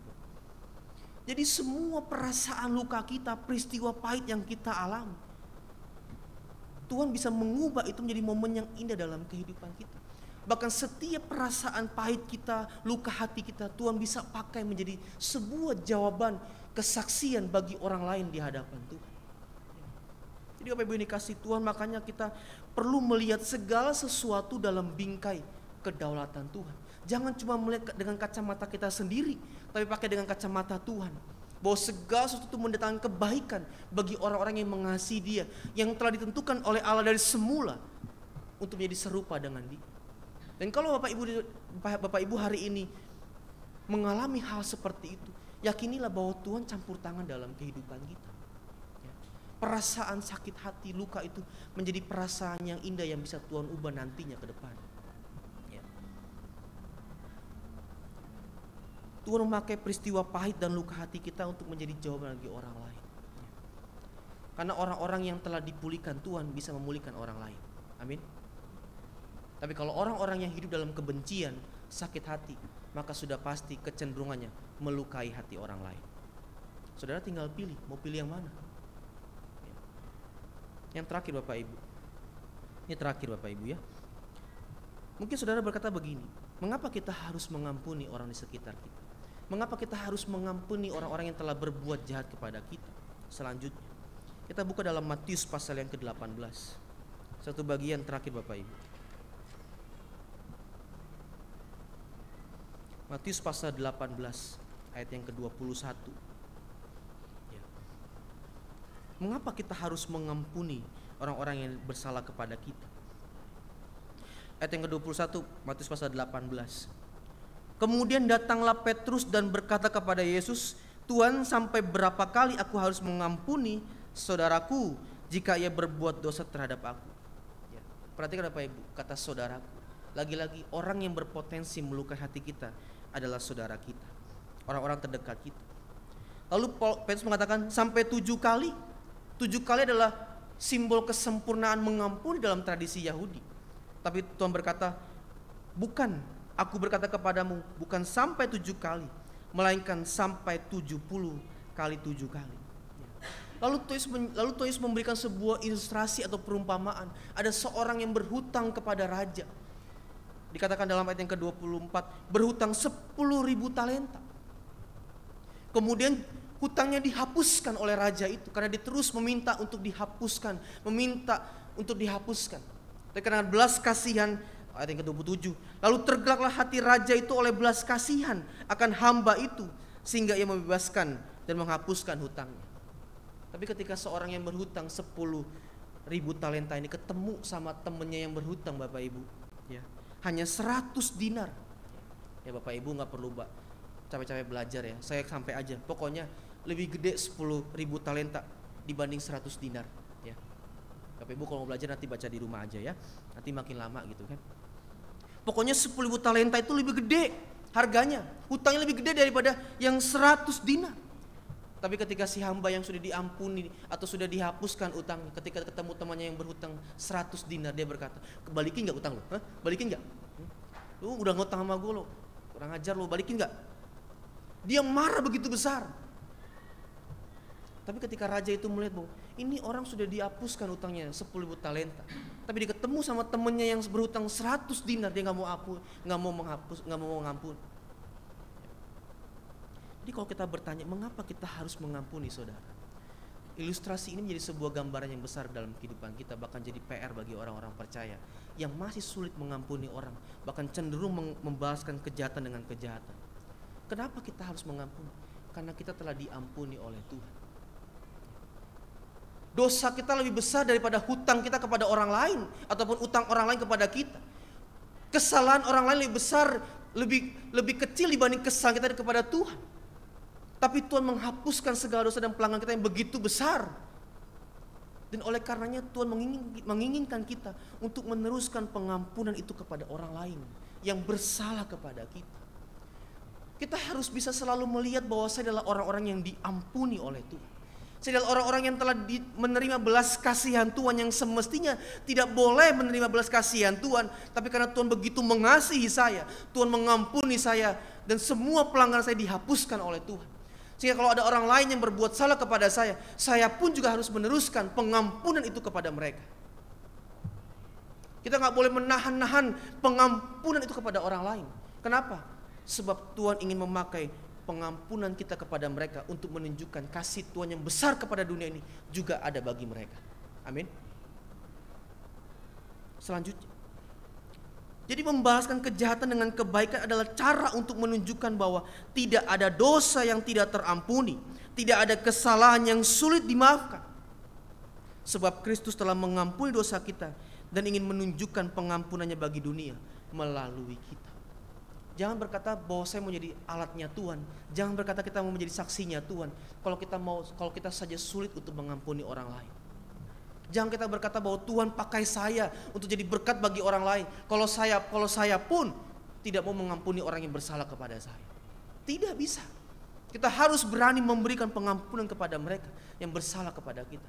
Sebesar apapun kesalahan mereka, kita harus berani mengampuni. Maka saya tidak setuju dengan pandangan-pandangan beberapa pendeta kalau ada seorang keluarga, suami istri mungkin berpisah karena perselingkuhan mereka. Lalu dibanding saya hidup dalam kesakit-hatian terhadap pasangan saya, lebih baik saya cerai. Tidak bisa. Kamu sudah diikat oleh Tuhan. Kamu harus bertanggung jawab dengan pernikahanmu di hadapan Tuhan. Kamu harus terima dia. Tidak ada orang yang dilahirkan dalam dunia ini, saya mau selingkuh nanti. Nggak ada. Saya ingin berbuat jahat nanti. Nggak ada. Baik situasi itu orang bisa berbuat jahat ataupun dalam keadaan tidak diduga orang bisa berbuat sesuatu yang tidak mengenakan bagi orang lain. Kita sebagai orang Tuhan, orang-orang yang dewasa di dalam Tuhan, kita harus berani mengampuni mereka. Kita harus berani menerima. Jadi kalau di sini ada jemaat-jemaat yang mungkin dalam kehidupan berumah tangganya sudah muncul niat cerai, siapa ada? Maju, kita bilang salibkan dia. Jangan, nggak ada. Dari gereja ini saya bilang tidak boleh ada perceraian. Sebesar apapun kesalahan pasangan, terima dia. Karena kita pun juga sudah diterima Tuhan. Dengan segala keberadaan kita yang tidak patut diterima Tuhan, tapi Tuhan terima kita. Menjadi seorang anak-anaknya yang mempunyai relasi yang begitu dekat. Kita bisa memanggil dia seorang bapa lagi, bukan seorang yang jauh, tapi sebagai seorang bapa. Kita harus berani terima kesalahan-kesalahan orang-orang di sekitar kita. Justru kita semakin serupa dengan Tuhan ketika kita berani mengampuni orang-orang di sekitar kita. Jadi Bapak Ibu yang dikasihi Tuhan, mari tanamkan dalam diri kita. Kita tidak boleh membalaskan kejahatan dengan kejahatan, melainkan dengan kebaikan. Sebab Tuhan telah mengampuni saya dalam hidup ini. Dan Tuhan pasti memampukan kita untuk melewati fase-fase kehidupan yang tidak menyenangkan. Supaya melalui itu Tuhan menjadikan kita sebagai alat-alat Tuhan untuk bisa memberkati orang di sekitar kita. Amin. Mari kita responi dengan pujian Bapak Ibu.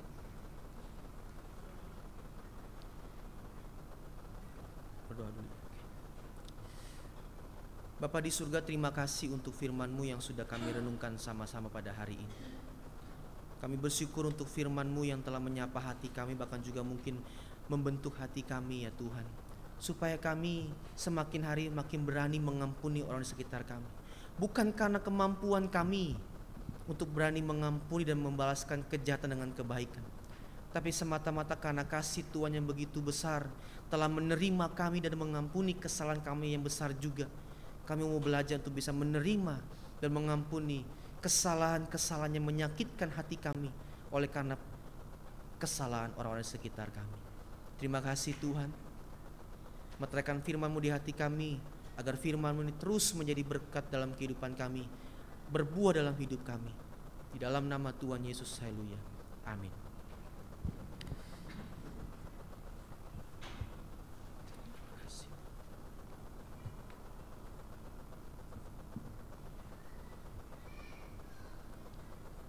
Kita angkat pujian, ku mau seperti-Mu Yesus.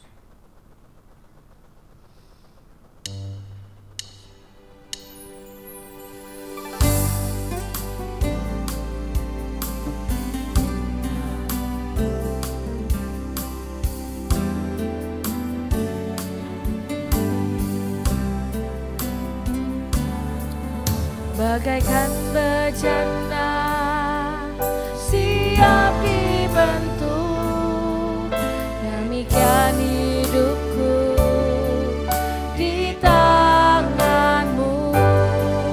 Dengan urapan kuasa Roh-Mu, ku dibaharui selalu.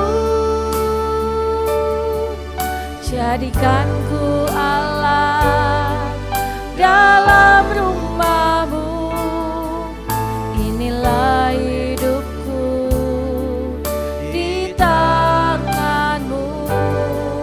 Bentuklah seluruh kehendak-Mu, pakailah sesuai rencana-Mu.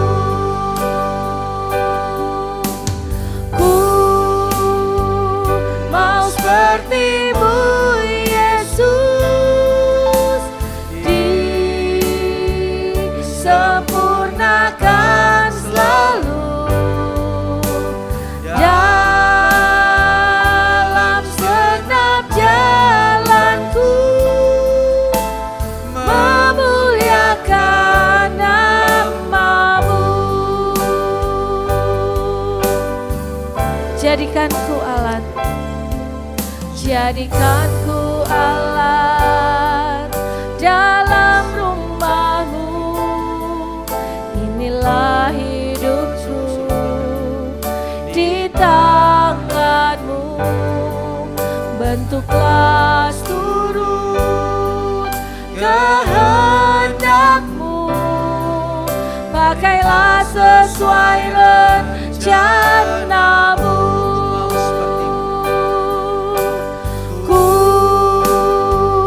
mau seperti-Mu, Yesus, disempurnakan selalu dalam segenap jalanku, memuliakan nama-Mu. Ku mau seperti-Mu, ku mau seperti-Mu, Yesus, disempurnakan selalu dalam segenap jalanku, memuliakan nama-Mu. Dalam segenap jalanku, memuliakan nama-Mu. Mari kita berdoa. Bapa di surga, pada saat ini ya Tuhan, kami datang ke hadapan-Mu untuk menaikkan setiap syafaat kami, doa kami, permohonan kami ya Tuhan. Kami berdoa ya Tuhan, bukan karena sekedar kami membutuhkan pertolongan Tuhan, tapi karena memang Tuhanlah sumber pertolongan kami. Tuhanlah sumber jawaban setiap doa-doa kami ya Tuhan. Kami berdoa pada hari ini Tuhan bersama-sama untuk bangsa dan negara kami. Tuhan memberkati selalu bangsa dan negara kami ya Tuhan. Kami berdoa untuk presiden dan wakil presiden kami yang sudah terpilih ya Tuhan.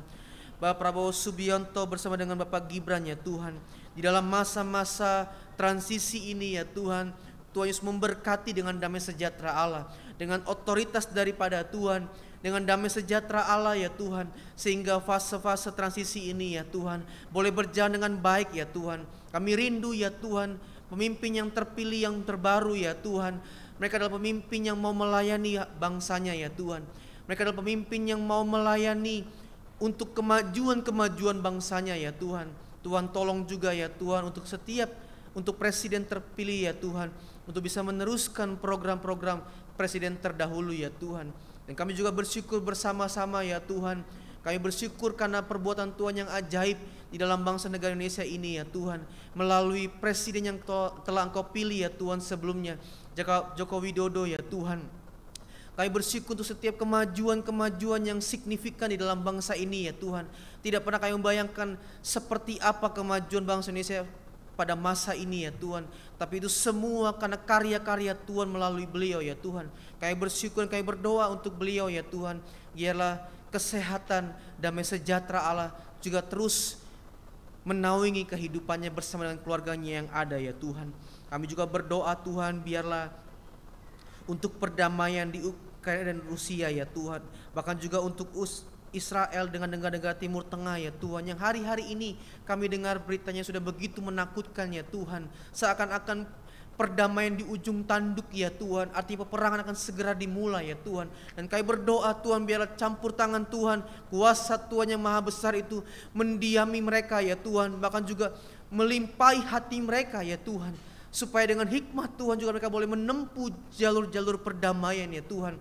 Jadikan mereka bangsa-bangsa yang takut akan Tuhan, bangsa-bangsa yang mengedepankan kedamaian ya Tuhan, bukan kekerasan ya Tuhan. Karena melalui kekerasan ya Tuhan, ada banyak korban-korban yang bertaburan ya Tuhan, ada banyak korban-korban yang menerima akibatnya ya Tuhan. Kami berdoa Tuhan, biarlah Kau berkati setiap pemimpin-pemimpin negara yang ada di sana ya Tuhan, baik itu di Ukraina, di Rusia, di Israel, bahkan juga negara-negara Timur Tengah ya Tuhan. Engkau berkati dengan hikmat daripada Tuhan, roh takut akan Tuhan, damai sejahtera Allah melingkupi mereka juga, menguatkan hati setiap korban-korban dari akibat peperangan yang ada ya Tuhan. Hiburkan mereka melalui kehadiran orang-orang yang Tuhan pakai untuk melawat mereka, untuk menangani luka-luka mereka ya Tuhan. Bahkan juga setiap anak-anak Tuhan yang Tuhan pakai untuk melawat mereka ya Tuhan. Terima kasih Tuhan, kami terus menyerahkan bangsa-bangsa ini ke dalam tangan kuasa Tuhan. Kami juga berdoa ya Tuhan bagi jemaat di GKW, jemaat persekutuan jemaat-jemaat Tuhan yang sakit, bahkan juga dalam masa-masa pemulihan. Tuhan, kami menyerahkan mereka dan mengharapkan kesembuhan daripada mereka bagi mereka. Untuk Ibu Endang Sujaryono, Bapak Pendeta Hans Tuana Kota ya Tuhan, Ibu Lili Angkau ya Tuhan. Tuhan terus memberkati mereka dengan hati yang penuh dengan sukacita. Tambah-tambahkan iman pengharapan mereka kepadamu ya Tuhan, supaya mereka terus bersemangat untuk menjalani masa-masa pemulihan yang ada ya Tuhan. Tuhan Yesus memberkati setiap makan minuman, obat-obatan yang dikonsumsi, bahkan juga usaha-usaha medis terapi ya Tuhan yang dilakukan menjadi alat kesembuhan daripada tangan Tuhan. Kami menyerahkan mereka yang dalam keadaan yang sakit dan dalam masa-masa pemulihan ya Tuhan. Tuhan senantiasa pelihara dan memberkati mereka. Terima kasih Tuhan, terima kasih. Kami juga berdoa Tuhan bagi jemaat-jemaat-Mu yang mungkin sedang menghadapi pergumulan-pergumulan dalam rumah tangga mereka, pergumulan ekonomi ya Tuhan, pergumulan keluarga, pergumulan untuk mendapatkan pekerjaan yang terbaik, bahkan juga teman hidup, pasangan hidup ya Tuhan, dan lain sebagainya. Mereka yang berdoa juga hari ini secara diam-diam saat ini Tuhan. Tuhan berkati, yakinkan mereka ya Tuhan, bahwa setiap doa mereka, pengharapan mereka tidak pernah sia-sia. Tuhan pertemukan setiap doa mereka dengan waktu Tuhan yang terbaik, sehingga jemaat-jemaat Tuhan boleh bersuka cita akan setiap hal-hal yang luar biasa yang Tuhan kerjakan dalam kehidupan mereka ya Tuhan. Ajar kami semua sebagai umat-Mu ya Tuhan, untuk terus berserah kepada Tuhan dan mengandalkan Tuhan sepenuhnya dalam kehidupan ini. Terima kasih Tuhan. Kami juga berdoa bagi jemaat-jemaat Tuhan yang sudah berada di usia emas ya Tuhan. Tuhan berkati mereka. Biarlah genap janji-Mu ya Tuhan, sampai putih rambut mereka Engkau menggendong mereka ya Tuhan. Biarlah genaplah janji Tuhan bahwa Engkau terus memberkati mereka sampai masa putih rambut mereka ya Tuhan. Bahkan kehidupan orang-orang tua kami yang sudah lanjut usia ya Tuhan, sudah di usia emas, mereka menjadi contoh yang baik bagi kami generasi-generasi muda, generasi-generasi yang harus semakin hari semakin terus melayani Tuhan, semakin takut akan Tuhan, semakin hidup dalam cinta kasih akan orang lain ya Tuhan. Terima kasih Tuhan, cukupkan dan penuhi kiranya segala yang menjadi kebutuhan dari orang-orang tua kami yang telah lanjut usia ya Tuhan. Kami pun juga berdoa ya Tuhan, menyerahkan gereja ini dan juga pelayanannya ya Tuhan.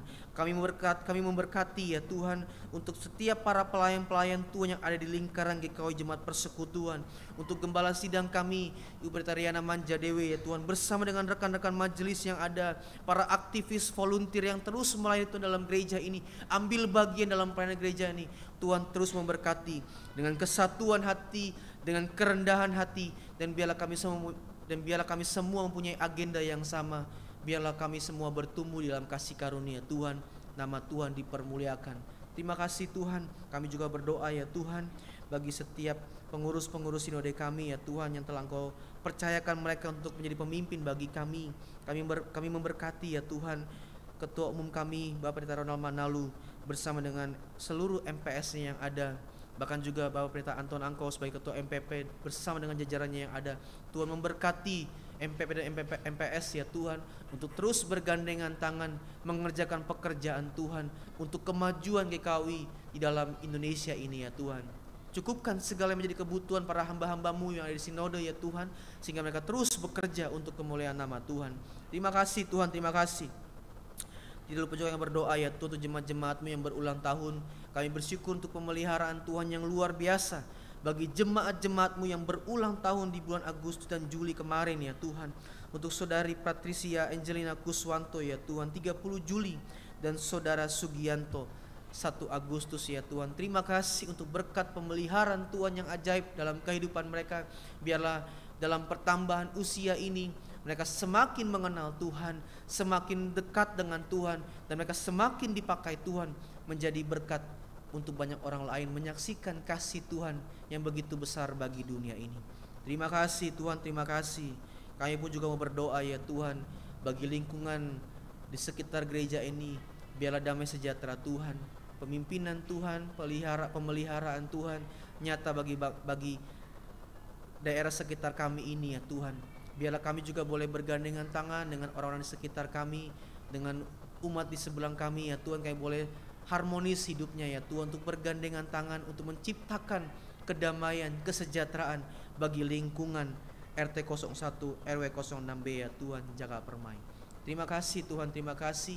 Inilah yang menjadi syafaat kami, doa kami ya Tuhan. Dan kami sungguh percaya Tuhan pasti mendengar dan menjawab setiap permohonan kami. Di dalam nama Tuhan Yesus kami mau menyempurnakan doa syafaat ini dengan doa Bapa kami. Bapa kami yang di surga, dikuduskanlah namamu, datanglah kerajaanmu, jadilah kehendak-mu di bumi seperti di surga. Berikanlah kami pada hari ini makanan kami yang secukupnya, dan ampunilah kami yang kesalahan kami, seperti kami juga mengampuni orang yang bersalah pada kami. Dan janganlah membawa kami ke dalam pencobaan, tapi lepaskanlah kami daripada yang jahat. Karena Engkau yang punya kerajaan dan kuasa dan kemuliaan sampai selama-lamanya. Amin.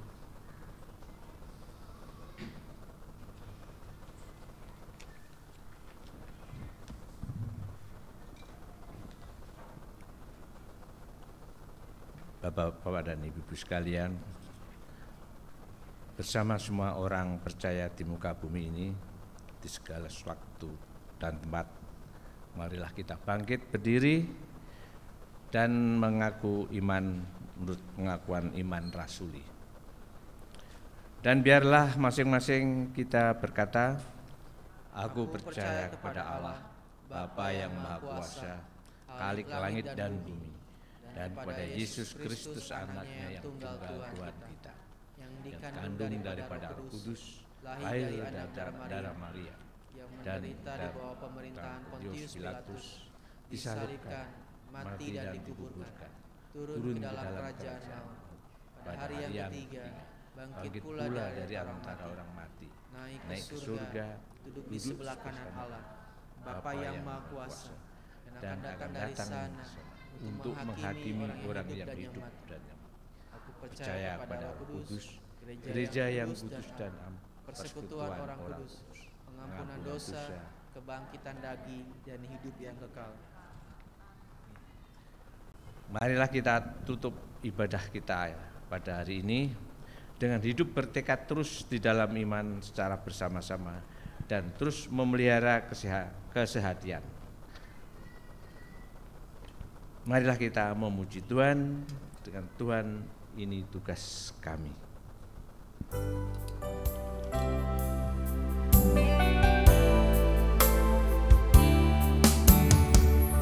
Berikan pada kami hati yang mengasihi jiwa-jiwa yang belum mengenal kasih Bapa. Mereka yang dalam gelap, mereka yang tersesat, hati kami iba seperti hati-Mu Yesus. Tuhan, ini tugas kami,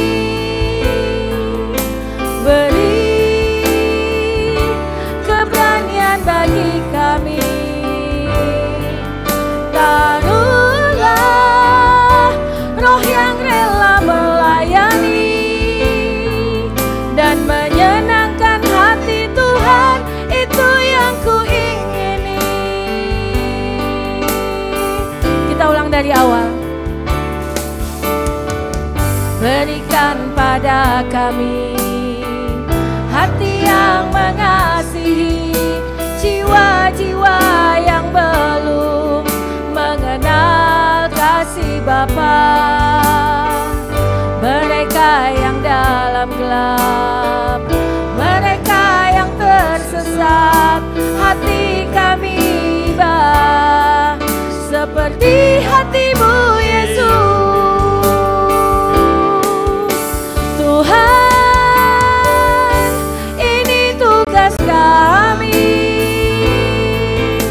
beri keberanian bagi kami. Taruhlah roh yang rela melayani dan menyenangkan hati Tuhan, itu yang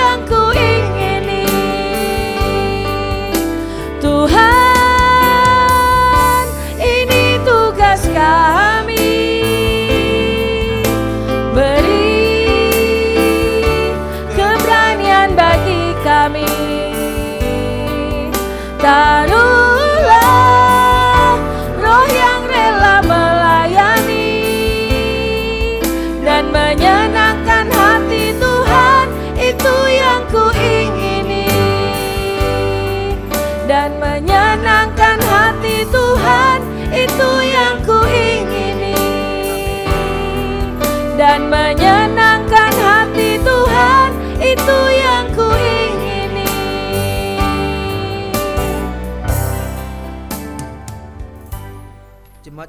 Jemaat yang dikasihi Tuhan, pulanglah dalam damai sejahtera Tuhan. Terus saling mengasihi, saling memperhatikan satu sama lain.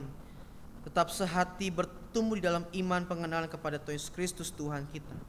Oleh karena itu, jemaat yang dikasihi Tuhan, arahkanlah hatimu kepada Tuhan dan terimalah berkat-Nya. Tuhan memberkati engkau dan melindungi engkau. Tuhan menyinari engkau dengan wajah-Nya dan memberi engkau kasih karunia. Tuhan menghadapkan wajah-Nya kepadamu dan memberi engkau damai sejahtera. Amin. Kami memuji kebesaran-Mu,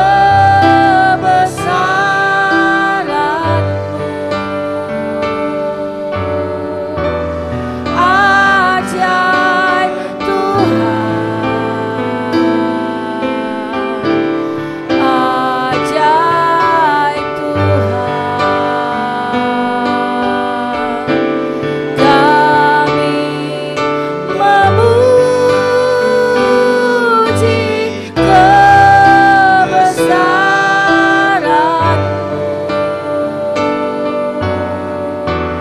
ajaib Tuhan, ajaib Tuhan, ajaib Tuhan, ajaib Tuhan.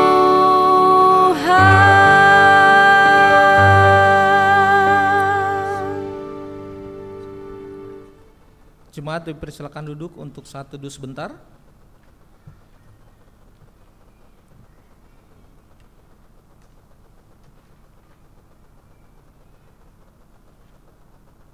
Baik, Bapak Ibu yang dikasihi Tuhan Yesus, mohon waktunya sebentar kami sampaikan warta jemaat untuk periode 4 Agustus 2024. Yang pertama, kami sampaikan terima kasih kepada Bapak Pendeta Alfian Cerawung atas pelayanannya pada hari ini, biar tetap terus semangat di dalam melayani, memberkati keluarga. Yang kedua, terima kasih kepada Bapak Ibu semua jemaat yang boleh hadir pada ibadah hari ini. Tuhan Yesus memberkati dan kami nantikan di ibadah minggu berikutnya. Kami juga sampaikan informasi bahwa mungkin Bapak Ibu dalam 2 minggu ini menyadari bahwa ada perubahan format tata ibadah ya Bapak Ibu ya. Jadi persembahan duluan, pengakuan iman rasuli setelahnya, lalu warta setelah kita ibadah ya. Jadi ada perubahan format, mohon untuk dapat berikut-berikutnya menyesuaikan. Yang ketiga, ibadah PKB akan dilaksanakan pada hari ini ya Bapak Ibu, 4 Agustus 2024 setelah ibadah, diharapkan kehadirannya. Lalu ibadah PW akan dilaksanakan pada Rabu 7 Agustus pukul 10 bertempat di gereja.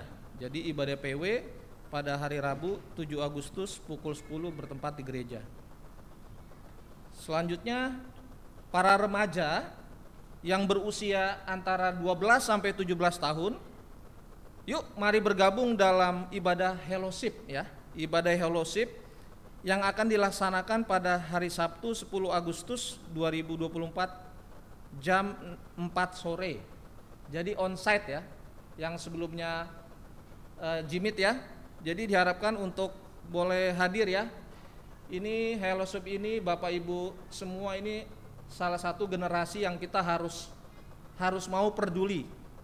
Karena di gereja kita ini generasi yang ini lagi di persimpangan nih. Jadi harapannya kita dukung doa untuk generasi kita yang fellowship antara 12 sampai 17 tahun. mau meluangkan waktu untuk ibadah secara tatap muka. Ya. Karena kita sebagai saudara seiman, roh kita ini ketika kita bertemu itu saling menghangatkan, saling menguatkan. Kalau kita ibadah online, kita hanya menerima satu arah tapi kita tidak bisa memberi penguatan bagi yang lain. Ya. Jadi diharapkan Bapak Ibu yang memiliki anak usia 12 sampai 17 tahun, mari yuk dorong untuk boleh hadir di ibadah fellowship Sabtu 10 Agustus 2024 jam 4 sore. Lalu dari Komisi PKM mengundang Bapak Ibu, saudara-saudari sekalian dalam sapa dan doa yang akan dilaksanakan pada hari Sabtu 10 Agustus, ya ini via Google Meet ya. Kalau ini sudah rutin pukul 20.50 sampai dengan 21.30.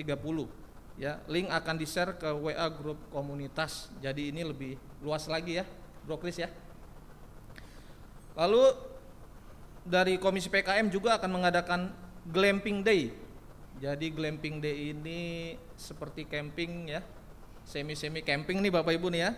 Pada tanggal 15 sampai 16 September 2024, bagi saudara yang ingin mengikuti acara glamping dapat menghubungi Ibu Melani atau Ibu Dini ya.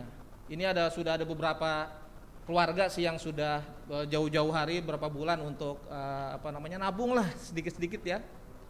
Sudah 20 orang ya, sudah mungkin 5 bulanan ya kita udah register ya.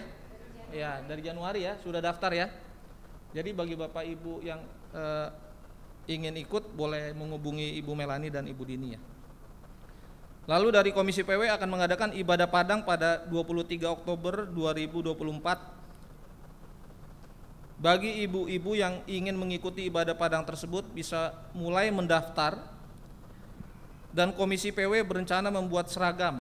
Wah, ibu-ibu nih memang nih yes gitu ya.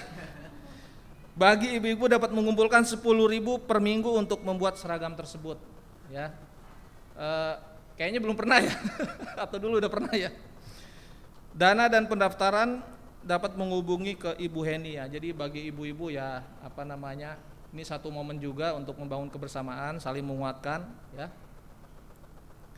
Lalu sakramen baptisan dilakukan setiap awal bulan. Jika ada jemaat yang ingin membaptiskan putra-putrinya, dipersilakan mengambil form pendaftaran dan melengkapi administrasi karena akan diwartakan ke jemaat 2 minggu sebelumnya.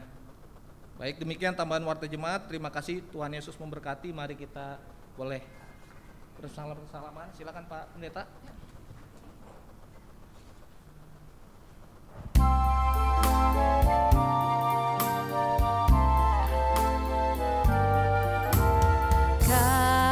Kasih pasti lemah lembut, kasih pasti memaafkan, kasih pasti murah hati, kasih-Mu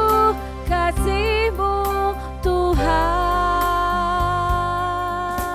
Ajarilah kami ini saling mengasihi, ajarilah kami ini saling mengampuni, ajarilah kami ini kasih-Mu ya Tuhan, kasih-Mu kudus tiada batasnya.